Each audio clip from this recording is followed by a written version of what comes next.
If I had a nickel for how many times I got stuck in Pokemon, I would probably be super wealthy right now. Being stuck in Pokemon when I was a kid with no internet access was definitely different than it is nowadays, where you can simply look up a YouTube video. That's not to say I don't get stuck in modern times, but the fact is, now, the information is available right in front of you. Regardless, it got me curious to see what places in Pokemon you all struggled with. So I created a community post, and surprisingly, I struggled with the majority of these. The individual stories you guys had were also super fun to read, and in a lot of ways, I could relate myself. That made it difficult to narrow down those moments to a top 10 though, so I decided on just 10 times we all got stuck. Now, in terms of being stuck, what moments am I covering? Well, I will mainly be covering obstacles. Some examples being gym puzzles, caves, warp puzzles, etc. I wanted to make this video more so focused on those, since I already have made videos covering the Pokemon that ruined our childhoods and the strongest aces. However, that doesn't mean I won't be bringing up battles, period, because they do play a major part in the struggling of a Pokemon game. They just won't be the main focus of this list. Now, I tried to round out the best ideas I could see from the community post in combination with my own, so I think this list is pretty accurate. So think of this list as a community list with my own ops also included. Remember this too, all players are different. There's also the fact that some of you were older when these games came out, thus making these challenges probably easier for you. So this list, as you can see, is heavily subjective. If your struggles did not make this particular video, there is a possibility I might do another video just like this. So more than likely, your ideas will be heard then. Alrighty though, I know that was a long intro, and I haven't even plugged Mystmagius yet. So, worst team let's play, and yeah, let's get started.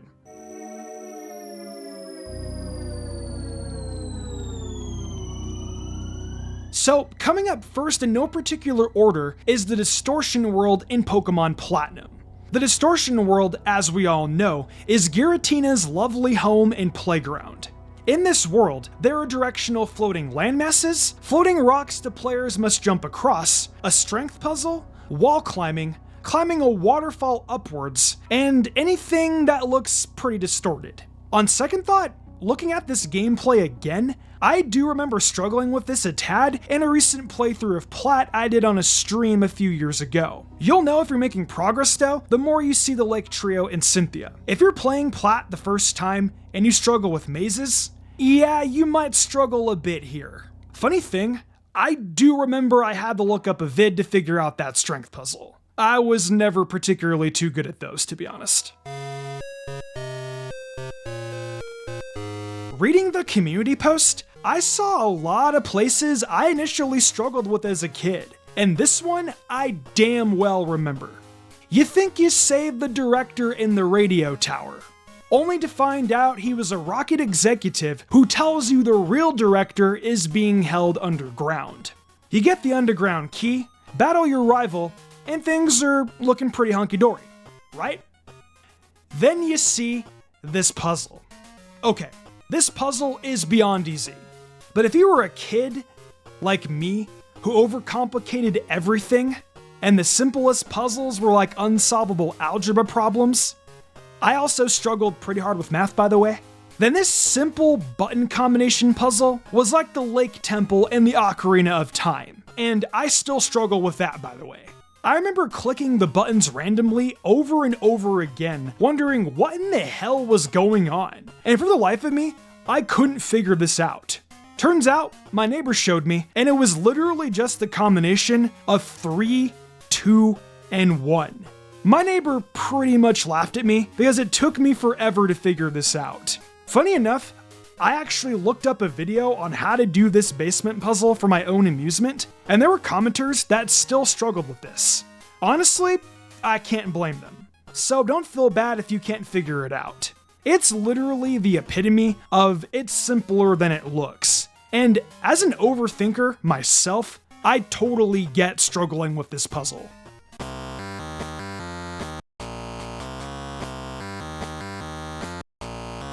Gold and Silver definitely has that reputation for making quite a few of us struggle, including myself. I know this is going to be an iconic one because this one was talked about a lot in the post. The ice path in Gold, Silver, and Crystal was the most difficult thing I had to do as a gamer when I was 7 to 9 years old. Before that though, Game Freak tried to warm us up with Price's Gym Puzzle. And trust me, I struggled with that too. So let's call this a dual entry, since they are practically the same. The ice puzzles in Gen 2 were definitely a tad tricky if you didn't know what you were doing. I definitely did not. You have to move your character from one rock to another using the slippery ice to get out of the cave. I couldn't figure out that one spot towards the end of the puzzle that allowed me to make it to the other side, and therefore I repeated the same thing over and over again. Once I got past that part though, then came the part of moving the rocks in the holes and moving on the ice again. For me, that was twice as hard, because I had to use strength on the boulders, move them, and ice surf all over again. It was one of those cases where I had to ask the neighborhood kids how to do it, and once again, they came to the rescue. I know not everyone struggled with this one, but I know that many of us definitely did.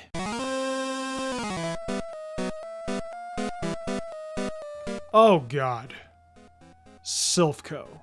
Silph Co is one of those places in Pokemon where you at least have the aspect of trial and error, but it takes forever to get through with the many floors it has and the many warp tiles it has. It's trial and error because you can start from the first floor, go through every warp panel, and just go to the second floor when you've explored every one and grabbed all the items. Eventually, you will explore every tile, trust me. Not to mention, getting lost actually benefits you, because you get rewarded in some decent items. Nowadays, Silph Co is pretty easy for me. When you're a kid though, and don't know where to go, and you're running around aimlessly on every floor, yeah, it takes forever. That dreaded music also makes you feel like you're going crazy after hours of running around lost. I think as a kid, it took me around 5 hours to get out. All you have to do to make it out fast if you literally do not care about any of the items is just go to the 5th floor and grab the card key. Once you get the card key, go to the 3rd floor, use the card key on the first left door, go through the warp panel, and then there's blue. Plus, you also get a cool Lapras. From there, it's pretty self-explanatory. Once you know the routine, it's very easy.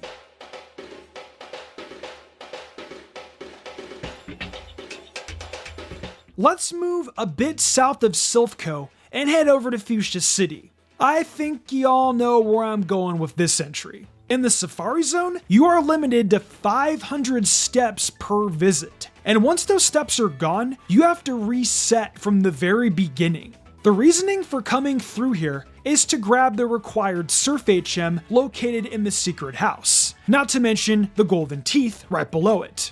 First-time players do not know where the secret house is, and since there are multiple areas in the Safari Zone, it could take a few tries before actually finding the secret house all the way to the left. The cool thing is, like Silph Co, for getting lost, you have some pretty good items that you can pick up, plus more capturable mons available to use on your team. The Safari Zone was a major pain to navigate through when I was younger. And even nowadays, I still make small mistakes with my steps, making me have to navigate all the way through the zone again. I kid you not, in my worst team for Red and Blue Let's Play, I was legit right in front of the NPC who gives you Surf. And I had to reset again because I used up my 500 steps just by going out of my way to grab a few items. And the minor confusion of overextending too much in certain areas also didn't help. Eventually, I got it though. It's just a tad frustrating because you have to come back multiple times to get everything. I have never once gotten everything in the Safari Zone because of that reason. I'm not a completionist though, so I guess that's just a skill issue and a me problem. It's funny how Kanto has some of the more tedious and difficult puzzles, because up next is Flash and Rock Tunnel. Yeah, I think almost every one of us struggled with this cave. I definitely did. Flash is one of those HMs where you have to go a little out of your way to get it. You have to traverse Diglett's cave back to Route 2 and capture 10 Pokemon. If you didn't know where to get Flash, you were stuck going through Rock Tunnel without it. Everything was pitch black in red, blue, and yellow, and in fire red and leaf green, there was a little hole that was on the screen while you walked. I spent hours trying to figure my way out of this maze, even with Flash. So I couldn't imagine what it was like without it. In red and blue, it's actually kind of easy to navigate Rock Tunnel though, because you at least have the walls to guide you. In fire red and leaf green, it's a tad harder, because you only have that small shrivel of a circle. All it took was one wrong ladder, and you could get lost for hours not knowing you're going the wrong way. I know for a fact, as a kid, I went in circles over and over again. This place was pretty infamous for getting players lost, especially if you're not good in mazes like me. At this point in the video, I wanted to shout out some battles that we might or might not have struggled with. Like I mentioned in the intro, I have 2 other videos where I talk specifically about the battles in the games. So if I don't bring up your battle in this entry, odds are it will be in those 2 videos where I go more in depth. This entry is just to pay homage to the fact that battles in Pokemon did play a big part in where some players tend to or did struggle with in the past. In fact, there are 6 battles I can think of that are pretty iconic I can bring up real fast. Whitney's Miltank, Claire, Lenora, Morty, Cynthia, and Juan's Kingdra. Whitney's Miltank is pretty infamous for Stomp, Rollout, and Attract. Claire's Kingdra is an absolute menace, only having one weakness to Dragon. It's also got Smokescreen. Lenora's Watchhog is a demon with Retaliate. Morty's team gave me a hard time with this Gengar, but I know for some of you, you may not share this sentiment. Juan's Kingdra is pretty similar to Claire's, only this time it has Double Team, which is pretty freaking annoying. And the last battle is Cynthia, which I know we at least all struggled with once. There are definitely more battles I could talk about, but like I said, I didn't want to make this list specifically battle-oriented. With that, we move on to the next one.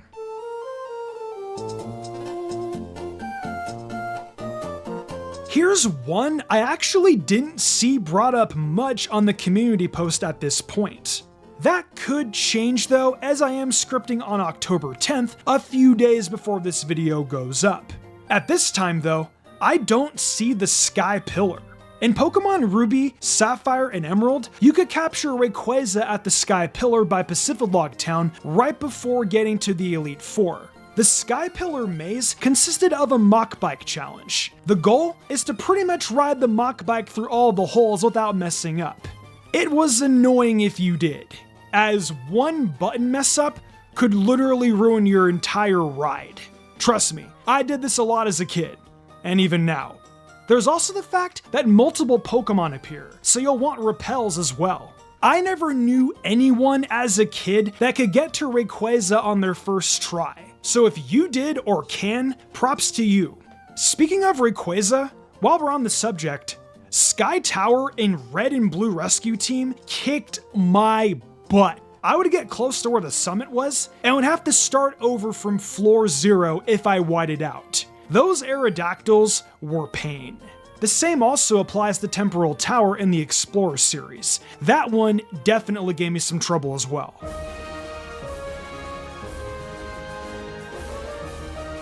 Now, I could have brought up quite a few gym puzzles here, as there are definitely some notable ones out there.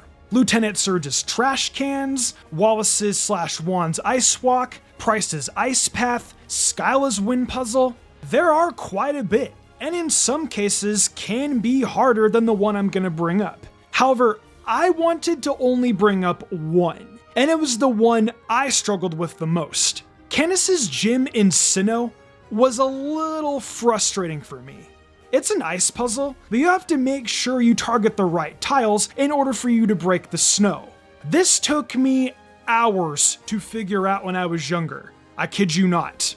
And even more hours than some of the other ones on this list. It even took me a little time doing this in my most recent run of BDSP. To me, it's just tough to gauge which tiles go to which ones, and if you mess up, you have to move around the entire gym until you get to the spot you were last at. I find this gym a tad annoying, and I will admit, it's a skill issue.